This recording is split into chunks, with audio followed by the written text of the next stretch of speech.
ఒత్తిడికి గురయ్యాడు. ఇవేవి పోకూడదు, ఇవన్నీ నాకు పర్మనెంట్గా ఉండాలి, స్థిరంగా ఉండాలి, శాశ్వతంగా ఉండాలి అని కోరుకున్నాడు. అది సాధ్యమా? సాధ్యం కాదు అన్న విషయాన్ని ఏబుకి కనువిప్పు కలిగించడానికి కొన్ని స్టెప్స్ దేవుడు తీసుకోవాల్సి వచ్చింది. తన భక్తులు మోసంలో బతకడం దేవునికి ఇష్టం లేదు. బాగా వినండి. తన భక్తులు అంధత్వంలో బతకడం దేవునికి ఇష్టం లేదు. తమ భక్తులు అజ్ఞానంలో బతకడం దేవునికి ఇష్టం లేదు. తన భక్తులు వాస్తవాన్ని గమనించాలి, వాస్తవాన్ని చూడాలి, సత్యము ఎరిగి ఉండాలి. ఇంకా చెప్పాలంటే తన భక్తులు స్థిరము, శాశ్వతము, నిజము, వాస్తవము అయిన ఆయననే హత్తుకొని ఉండాలని కోరుకున్నాడు.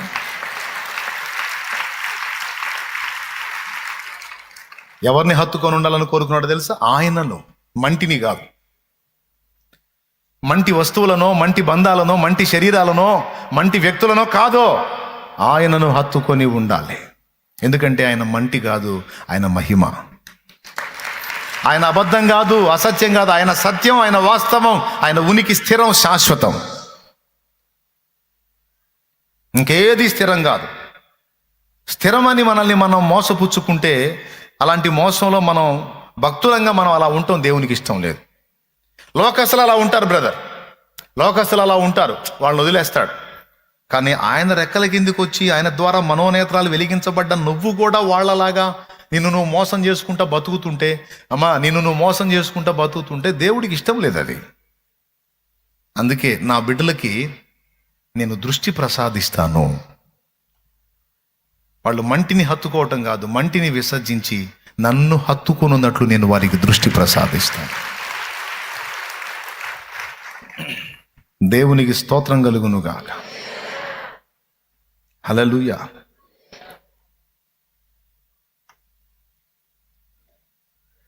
నజరేయుడా నా యేసయ్యా, ఎన్ని యుగాలకైనా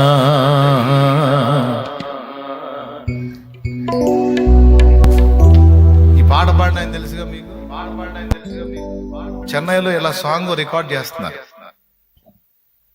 ఆ రికార్డ్ జరిగింది. ఆ జరిగే టైంలో ఫోన్ వచ్చిందంట. తను ఎంతో ప్రేమించే తన భార్య చనిపోయిందని. కాళ్ళ కింద భూమి కంపించినట్టు అయిపోయింది. ఊహలో కూడా అనుకోలేదు తనకంటే ముందు తన భార్య వెళ్ళిపోతుందని. కానీ వెళ్ళిపోయి ఆయన చెప్పిన సాక్ష్యం.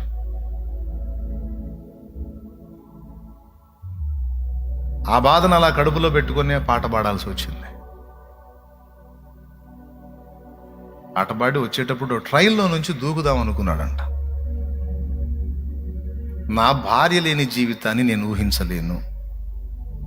ఎందుకంటే నాకు ఏది తక్కువ కాకుండా నాకు సమస్తం చూసుకునే నా భార్య నా ఆకలిదిగా అన్నం పెడుతుంది, నా వస్త్రాన్ని శుభ్రం చేస్తుంది, నీట్గా ఉంచుతుంది, నా ముఖం గమనించి నా పరిస్థితులకు అనుగుణ్యంగా నాకు ఆన్సర్ చేస్తుంది, నన్ను ఆదరిస్తుంది, ధైర్యపరుస్తుంది, ప్రేమిస్తుంది, ఓదారుస్తుంది, ప్రశంసిస్తుంది. అన్ని విషయాలలో నాకు మంచి సహకారిగా ఉన్న నా భార్య పోయిన నాడు ఇక నా జీవితం ఏంటి? ఇక నాకెవరు తోడు? ఏకాకిని అయిపోయా కదా నేను, ఇంక ఈ బతుకు ఎందుకు అని ట్రైన్లో నుంచి దూకేస్తే పోయిద్ది కదా అనుకో. దేవుడు ఆపాడు. ఆగు. నేను గుర్తించాను, ఆయన సంభాషణ తెలియజేసినప్పుడు నేను గుర్తించాను ఏంటంటే, తన భక్తులు మంటిని హత్తుకొనుట దేవునికి ఇష్టం లేదు. తన భక్తులు వాస్తవిక ప్రపంచాన్ని చూడాలి. తన భక్తులు ఏ కోశాన కూడా దేనిని ఎవరిని హత్తుకొనుట ఆయనకి ఇష్టం లేదు. తన భక్తులు భక్తురాళ్ళు యథార్థంగా 100% ఆయననే హత్తుకొని ఉండాలి. దేవుడు మాట్లాడి ఉండొచ్చు, నిన్ను ప్రేమగా చూసిన భార్య పోయిందని చచ్చిపోతాను అంటున్నావు, మరి నీ కోసం నిన్ను ప్రేమించి ప్రాణమే పెట్టాను కదా, మరి నా సంగతి ఏందని అడగడా? నిన్ను ప్రేమించేవారు నీకు దూరం అయ్యారని నువ్వు బాధపడితే నీకోసం అసలు ప్రాణం పెట్టేశాను కదా నేను, నా ప్రేమ నీకు అర్థం కాలేదా? ఇంకా నాకేంటి అంటే నేను లేనా?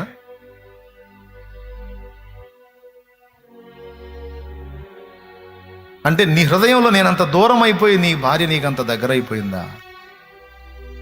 ఏమి నా కుమారుడా, ప్రాణం తీసుకుంటానంటున్నావు, చచ్చిపోతానంటున్నావు. ఈరోజు నిన్ను కూడా అడుగుతున్నాడు, ఏం నా కుమారి, ప్రాణం తీసుకుంటానంటున్నావు, చచ్చిపోతానంటున్నావు, నా బ్రతుకు అర్థమైందని పిచ్చి మాటలు మాట్లాడుతున్నావు. ఆయన ఇచ్చే సమాధానం, కళ్ళు తెరచి చూడు, నిన్ను ప్రేమించి నీ కోసం ప్రాణం పెట్టిన నేనున్నాను అంటున్నాడు ఆయన.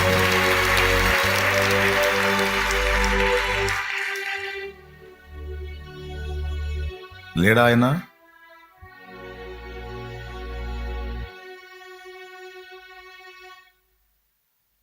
ఆయన మనసు ఎంత గాయపడిద్ది? మనం ఆయన్ని హత్తుకోకుండా, చెల్లి వింటున్నావా, తమ్ముడు వింటున్నావా, నిన్ను ప్రేమించి నీ కోసం ప్రాణం పెట్టి అడుగడుగున నిన్ను ఎత్తుకొని దాటిస్తూ వచ్చిన ఆయన ఎంత మనసు పెట్టుకొని ఉంటాడు నీ మీద, నా మీద, ఎంత మమత పెట్టుకొని ఉంటాడు నీ మీద, నా మీద. మనం ఆయన ఆఖరికి ఆయన ప్రేమని కూడా మనం హత్తుకున్న మంటికి ఉపయోగించుకోవటానికి వాడుకుంటున్నాం. ఇది ఎంత దారుణమైన విషయం. ఆఖరికి కాస్తో కూస్తో నీవు నా ఎడల చూపిస్తున్న ప్రేమ, ఆసక్తి కూడా దేన్ని బట్టి చూపిస్తున్నావో తెలుసా నా కుమారుడా, నా కుమారి? నువ్వు హత్తుకున్న మంటికి ఇబ్బంది కలగకుండా, ఆ మంటి భద్రంగా ఉండాలని అందుకోసం నన్ను వాడుకుంటున్నాను. కేవలం అందుకోసం నన్ను అడ్డం పెడుతున్నావు తప్ప హార్ట్ఫుల్గా నీవు నన్ను హత్తుకోవటంలో నువ్వు మంటిని హత్తుకుంటున్నావు. ఎంతమందికి అర్థమైంది? నిజంగా అర్థమైతే ధన్యులు. ఇది అర్థమైన నేను ధన్యుణ్ణి, మీరు ధన్యులు. ఈ లైవ్లో ఉన్న వాళ్ళకి ఎంతమందికి అర్థమైందో వారందరూ ధన్యులు. దీన్ని బట్టి నేనేం చెప్తున్నాను? బంధాలు తెంచేసుకోమని చెప్పట్లా, బంధాల మీద వ్యామోహాలు పెంచేసుకోవద్దు అని చెప్తున్నాను. గాలి మేడలు కట్టొద్దు అని చెప్తున్నాను. పేక మేడలు కట్టొద్దు అని చెప్తున్నాను. ఊహల ప్రపంచాల్లో తేలిపోవద్దు అని చెప్తున్నాను. ఎందుకంటే నువ్వు ఊహల ప్రపంచాల్లో తేలిపోయిన ఊహలన్నీ, నువ్వు కట్టుకున్న గాలి మేడలు, పేక మేడలన్నీ కుప్పలా కూలిపోయే పరిస్థితులు ఎదురవుతాయి. ఎదురైన నాడు నీ విశ్వాసము దెబ్బతినకుండా, నువ్వు మంటిని లక్ష్య పెట్టకుండా, నీవు ఆయననే హత్తుకొని ఉండాలని దేవుడు కోరుకుంటున్నాడు.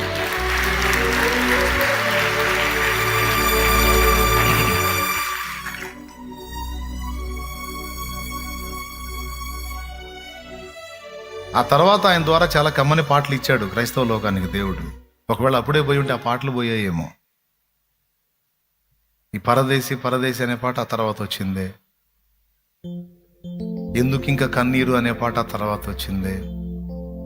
పునరుద్ధానుడ నా యేసయ్య అనేది ఆ తర్వాత వచ్చిందే. ఏనాటిదో ఈ బంధం ఆ తర్వాత వచ్చిందే. ప్రియుడా యేసయ్య అనేది ఆ తర్వాత వచ్చింది. ప్రియుడా యేసయ్య. ఈ ఆణిముత్యాలన్నీ ఏమైపోయాయి మనిషి పోతే? భార్య పోయింది, భార్యను హత్తుకున్నాడు, భార్య పోయింది, ఇంకేం చేయాలి? నా గతి ఏంటంటే దేవుడు చూశాడు, నీకెవరూ శాశ్వతం కాదురా, నేను.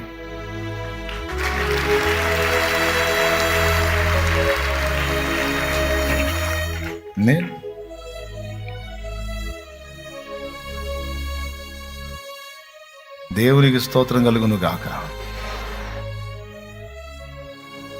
ఈరోజు కాకపోతే రేపైనా, రేపు కాకపోతే హత్తుకోవాలి, ఆయనతో అంటు కట్టబడాలి,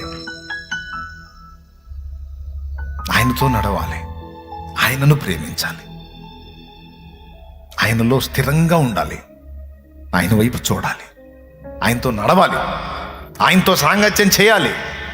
ఆయనే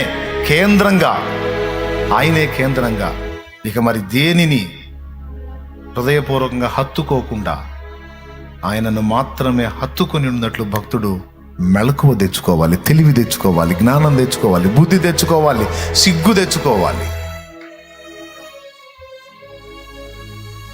ఏవు ప్రాణం ఎవరిని హత్తుకుంది చెప్పండి?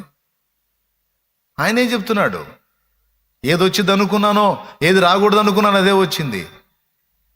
నాకు భయం పుట్టించిందే నా మీదకి వచ్చింది, నాకు భీతి పుట్టించిందే నా మీదకి వచ్చిందని ఏబు గ్రంథం 3:25లో ఏబు పలికిన మాట, ఏబుకు జరిగిన పరిస్థితులన్నీ ఏవైతే జరిగినాయి వాటన్నిటికీ రివర్స్లో ఏబు అనుకున్నాడు. నా భార్య బాగుండాలి, నా భార్య ఒకవేళ తేడా పడిద్దేమో, అలా పడకూడదు, నా భార్య అలానే ఉండాలి, నన్ను ప్రేమిస్తానే ఉండాలంటే తేడా పడింది. నా పిల్లలు ఇలాగే పచ్చపచ్చగా కళకళలాడుతా నా కళ్ళ ముందు ఇలానే ఉండాలి, ఇలానే ఉండాలి, ఇలానే ఉండాలి, ఇలానే ఉండాలి. ఈ భౌతిక సంబంధం, నువ్వు మట్టి దేహమే కలిగి ఉన్నావు కదా, ఆ అనుబంధ బాంధవ్యాన్ని బట్టి నువ్వు అలా కోరుకుంటావు, కానీ కాదు.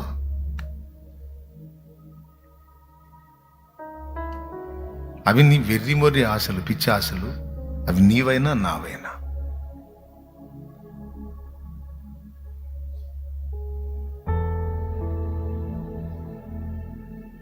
చదువుకుంటున్న ఓ తమ్ముడా, ఓ చెల్లి, ఓ భవిష్యత్తు మీద బోల్డ్ అని కలలు ఉంటాయి నీకు. నీ అదృష్టం ఏందో చెప్పనా? సగం సరుకు అయిపోయిన తర్వాత తెలియాల్సిన సంగతులు నీ జీవిత ప్రారంభ దశలోనే నీకు చెప్తున్నాడు దేవుడు.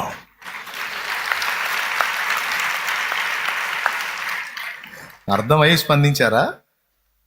ఏమర్థమైంది చెప్పండి? సగం సరుకు అయిపోయిన తర్వాత తెలియాల్సిన సంగతులు నీ జీవిత ఆరంభ దశలోనే నువ్వు ఎవరిని హత్తుకోవాలో నా తండ్రి నీకు బయలుపరుస్తున్నాడు.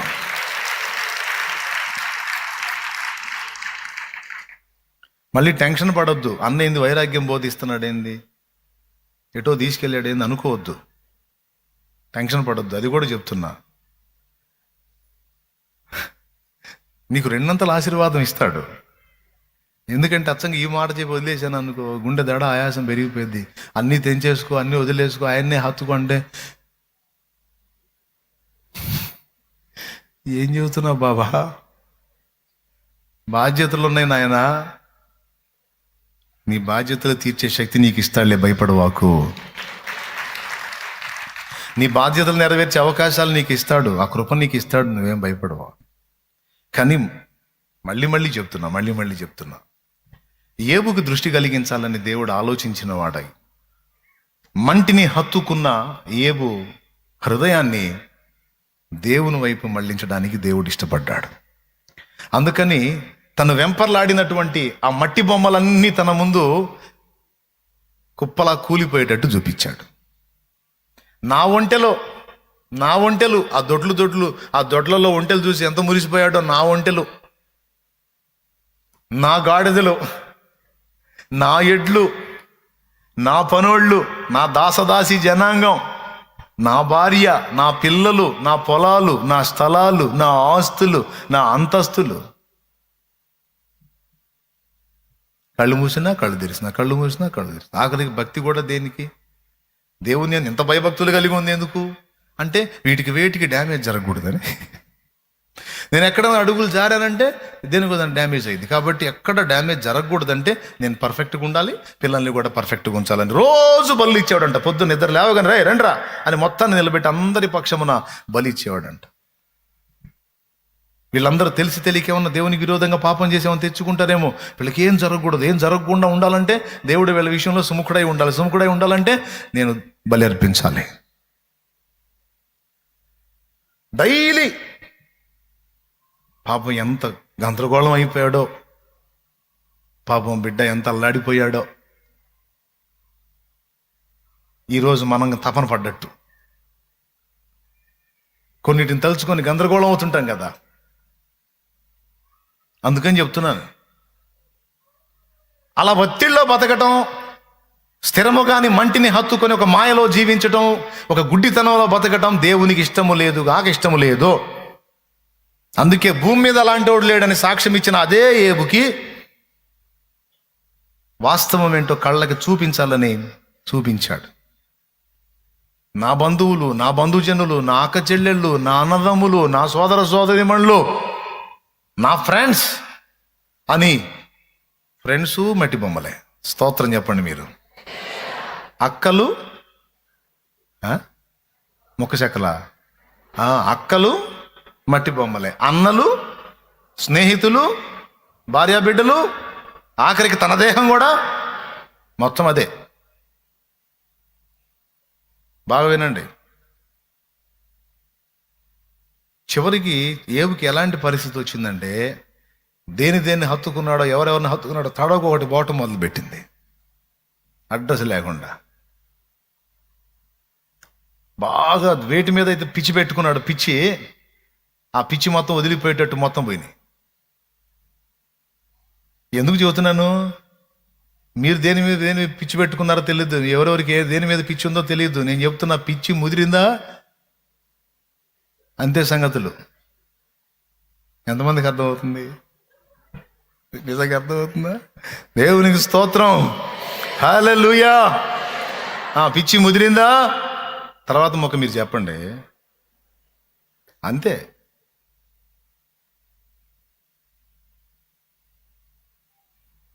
అరే నీకు నువ్వే శాశ్వతం కాదు.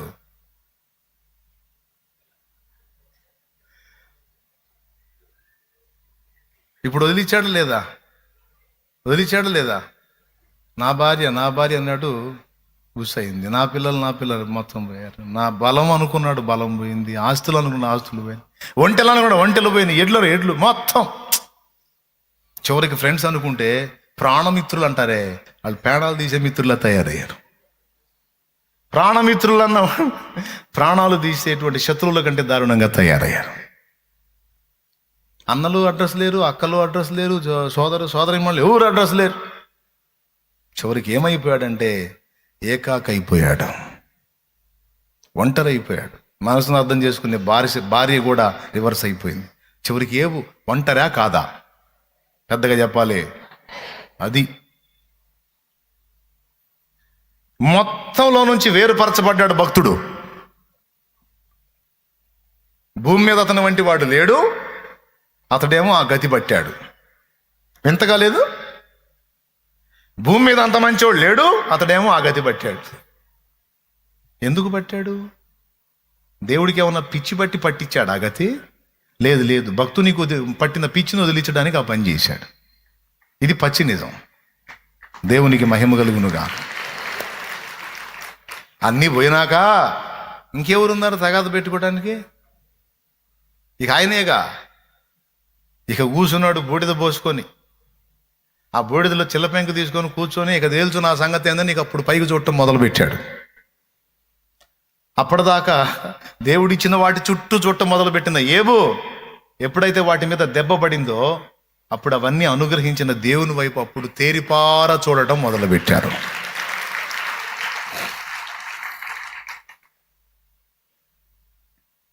వాస్తవం తెలుసుకున్నాడు. ఇవేవి నాకు పర్మనెంట్ కాదని గ్రహింపులోకి వచ్చేశాడు.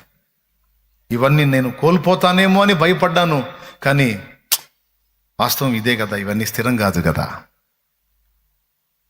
స్థిరం కాదు, వస్తువులు స్థిరం కాదు, మనుషులు స్థిరం కాదు, మనుష్య ప్రేమలు స్థిరం కాదు, అనుబంధాలు స్థిరం కాదు. ఇవన్నీ వాస్తవం కదా, స్థిరము కాదనేది వాస్తవం కదా అనే ఆ దృష్టిలోనికి ఎప్పుడైతే ఏబు వచ్చేసాడో,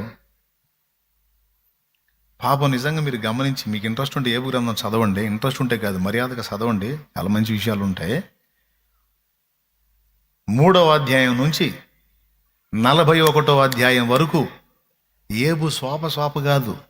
నేనేం చేశా, నన్ను ఎందుకు ఎట్ట చేశావు, నేనేం చేశా, నాకింత అన్యాయం ఎందుకు చేశావు, నేనేం చేశా, నాకింత ద్రోహం చేసావు ఏంది, నేను ఎవరి కడుపన్నా కొట్టానా, ఆకలి కొన్నోడికి అన్నం పెట్టకుండా పంపలేదే, వస్త్రహీనుడిని చూసి దాటిపోలేదే, నా వస్త్రాలు ఇచ్చానే, అన్యాయం జరిగిన వాడిని చూసి నేను ఓర్చుకోలేకపోయినానే, అన్యాయం చేసిన వాడి దవడ మీద కొట్టి వాడి నోటనున్న వీడి ఆహారం వీడికి ఇప్పించానే, నేనేం తప్పు చేశానని, నేనేం దుర్మార్గం చేశానని, నేనేం ద్రోహం చేశానని, ఇంత నీతి నిజాయితీగా నేనుంటే నాకింత దారుణమా, నాకింత అన్యాయమా?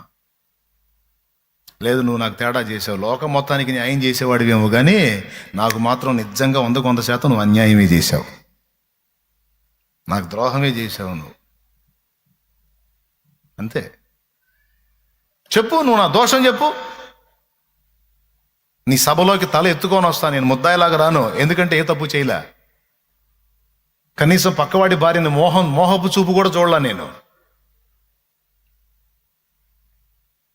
మోహపు చూపు కూడా చూడలా. వాని ఇంటి వాకిట నేను పొంచలేను. అలాంటి పరిస్థితుల్లో నేనుంటే నా భార్య ఇంకొకటి తిరగలు విసరాలి అన్నాడు. అంత పర్ఫెక్ట్గా ఉంటే, అంత నీతి నిజాయితీగా ఉంటే, రోజు నీకు బలి ఇస్తుంటే,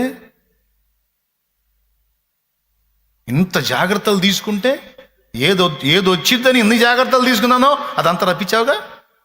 ఏది రాకూడదని ఇన్ని పనులు చేసి ఇంత జాగ్రత్తలు పడ్డానో మొత్తం వచ్చేసినాయిగా. నువ్వు మామూలుడే కాదు, ఎందుకు చేశావు అని కేసు పెట్టి కూర్చున్నాడు దేవుడి మీద. ఏబు స్నేహితులు మాట్లాడి మొత్తం 3వ అధ్యాయం దగ్గర నుంచి 41వ అధ్యాయం వరకు ఈ వాదనలే జరిగిపోతాయి.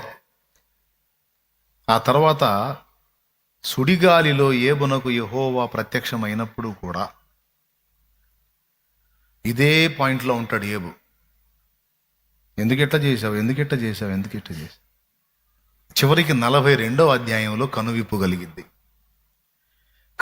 కలిగి జ్ఞానము లేనివాడనై నా ఆలోచనకు, నా జ్ఞానమునకు మించిన సంగతులను నేను నిన్ను గురించి మాట్లాడాను.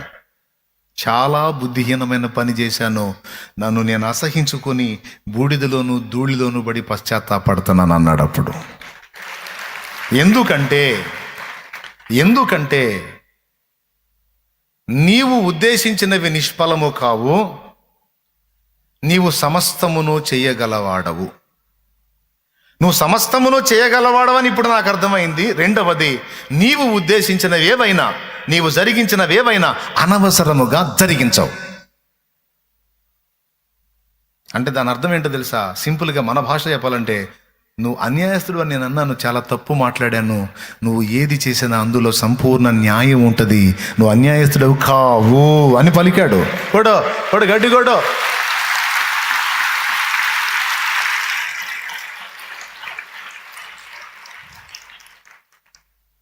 ఆ మాట పలికిన తర్వాత దేవుని వాక్యంలో స్పష్టంగా ఏం రాసిందో తెలుసా?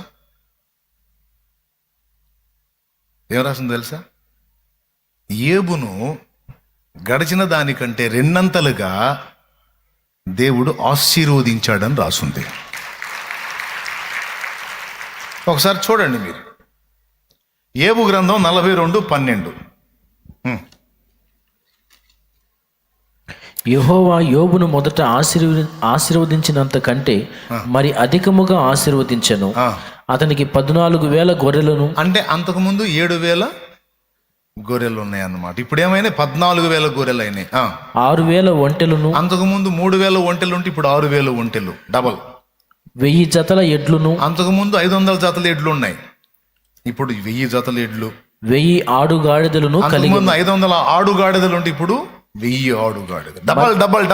డబల్ మొత్తం. ఆఖరికి తను కోల్పోయాను అనుకున్న సంతానం 10 మంది దేవుని పరదైసులోను, 10 మంది తర్వాత అదే భార్యకు, బహుశా నాకు తెలిసి భార్య దగ్గరకు వచ్చి ఉండాలి. ఏబును మళ్ళా దేవుడు బ్లెస్ చేసినప్పుడు, ఏబును స్వస్థపరిచినప్పుడు, ఏబును పూర్వపు స్థితికి దేవుడు తెచ్చినప్పుడు, ఏమనుకోవాకండి, ఎందుకో అప్పుడు ఏదో అట్లా శోధించబడి డిస్టర్బ్ అయ్యి మైండ్ పిచ్చిదానిలాగా అయ్యి అట్లా మాట్లాడాను, ఎంత మాటలు మాట్లాడాను, అసలు నేనైనా ఈ మాటలు మాట్లాడిందని చెప్పు తీసుకొని నన్ను కొట్టుకోవాలనిపించిందండి నాకు, అసలు మిమ్మల్ని ఎంత బాధ పెట్టాను నేనని భార్య వచ్చింది. ఇవన్నీ ఏడ రాసున్నాయి అనొద్దు. మరి ఏమనుకుంటా వచ్చింది? ఏమండి అనుకుంటూ వచ్చిందా? కనీసం పశ్చాత్తాపడదా? కనీసం ఫీల్ అవ్వదా? కాబట్టి నేను చెప్పా, దేవునికి స్తోత్రం. అప్పుడు దాకా అడ్రస్ లేకుండా పోయిన వాళ్ళు, అన్నదమ్ములు, అక్క చెల్లెలు మొత్తం వచ్చి, తమ్ముడా ఏం జరిగిందిరా, మాకేం పట్టిందిరా, నువ్వు ఇంత బాధలు పడుతుంటే నిన్ను చూడలేకపోయాం, మాకేం కర్మ పట్టిందిరా, అయ్యో మాకేం జరిగిందో మాకు అర్థం. ఎందుకని? దెయ్యం పట్టింది. వాడు పట్టాడు, సైతాన్ పట్టాడు మిమ్మల్ని దగ్గరికి రానియకుండా. దేవుడే మిమ్మల్ని అవతలకి నెట్టాడు. ఎందుకంటే తన దాసుడికి వాస్తవం అర్థం కావాలని. ఇప్పుడు చెప్పండి, ఏబుకు మొత్తం డబల్ ఇచ్చాడు. ఇప్పుడు మళ్ళా ఏబు తన ప్రాణమును మంటిని హత్తుకుంది అని అనగలడా? ఇప్పుడు తన పిల్లలకి వెళ్ళి చూసినప్పుడు ఏమనిపించింది? ఏదో ఆయన ఇచ్చాడు, ఆయన చిత్తం అయితే ఉంచుతాడు, లేకపోతే తీసుకుంటాడు, ఆయనకే స్తోత్రం. యెహోవా ఇచ్చాడు, అంతకుముందు తీసుకున్నాడు, ఇప్పుడు వాళ్ళు ఇచ్చాడు, ఉంచిన స్తోత్రం, అంతేగాని వాడికి ఏమైద్దో, వీడికి ఏమైద్దో, ఆమెకి ఏమైద్దో, ఏమైద్దో, నాకెందుకు గుండె దడగా ఉంది, నాకెందుకు ఆయాసం ఉంది. అక్కడ నుంచి ఫోన్ రాగానే అమ్మాయి దగ్గర నుంచి అబ్బాయి దగ్గర నుంచి నాకెందుకు గుండె తగ్గొట్టుకుంటుంది. పోతావు, ఖచ్చితంగా పోతావు. పొరపాటును కూడా కొట్టుకోవద్దు గుండె. వింటున్నారా? అస్సలు నా కొడుకు ఎట్లా తయారవుతాడు అనుకోలేదు. నా కొడుకు ఎట్లా తయారయ్యాడని నువ్వు బాధపడాల్సిన అవసరం లేదు. చెప్పేసేళ్ళ ముందే స్థిరమేముంది, శాశ్వతమేముంది. వ్యక్తులు స్థిరంగా ఉంటారన్న నమ్మిక లేదు, వారి ప్రేమ నిలకడగా ఉంటుందన్న నమ్మిక. అది ఈ మైండ్లోకి ఏది ఇప్పుడు బిల్డింగ్ కట్టుకొని పద్దాకలు బిల్డింగ్ తెగ అడుపోయి చూసుకొని ఒక్కొక్కళ్ళకి ఏం తపనంటే వాళ్ళ బిల్డింగ్ అల్లంత దూరంలో ఉంటే దూరంలో ఎత్తు రోడ్డు ఆడకపోయి చూస్తూ ఉంటాడు. కనపడుతుందా లేదా? ఇప్పుడు బిల్డింగ్ చూసినా ఇంట్రెస్ట్ ఉంటుంది. ఎవడన్నా బిల్డింగ్ కట్టానని ఎచ్చులు పడ్డా ఇక నువ్వు లెక్క చేయవు, ఏడుచవలే పోరా అని. ఇక వాడిని చూసినప్పుడు నువ్వేమనుకుంటావో తెలుసా? వీని ప్రాణము మంటిని హత్తుకొనుచున్నది. దేవునికి స్తోత్రం కలుగును గాక. దేవా, ఈ దరిద్రుడి కళ్ళు తెరు. నా కళ్ళు తెరిచావుగా, ఈ దరిద్రుడి కళ్ళు కూడా తెరువు నాయన. మంటిని హత్తుకుంటున్నాడు. ఎవరైనా బంగారం పెట్టుకొని మురిసిపోతున్నారు అనుకో, ఈ మూర్ఖురాలు మంటిని హత్తుకొనుచున్నది, కళ్ళు తెరువు తండ్రి. ఇదే డైలాగ్. ఇక మళ్ళీ ఫీలింగులు, ఏడుసుకోవటాలు, నా బతుకు ముక్కు పుడకూడలేదనే డైలాగులు ఉండవు. ఎందుకంటే మంటిని హత్తుకునే ఆ పిచ్చి వదిలించడానికే దేవుడు చాలా పనులు నీ జీవితంలో జరిగిస్తున్నాడు. అది అసలు రహస్యం. నీ జీవితంలో యేసునందు విశ్వాసం ఉంచి ఆయన రక్తంలో కడగబడిన నీ జీవితంలో దేవుడు రప్పిస్తున్న అనేక రకాల పరిస్థితుల వెనక ఉన్న ఉద్దేశాల్లో ఒక శ్రేష్టమైన ఉద్దేశం ఇది. నీ కళ్ళు వెలగాలి, నువ్వు వాస్తవం చూడాలి, నీకు సత్యం అర్థం కావాలి. నువ్వు మంటిని హత్తుకునే లక్షణాలను వదిలేసి మహిమాస్వరూపేగు ఆయనను హత్తుకోవటానికి నువ్వు సిద్ధపడాలి.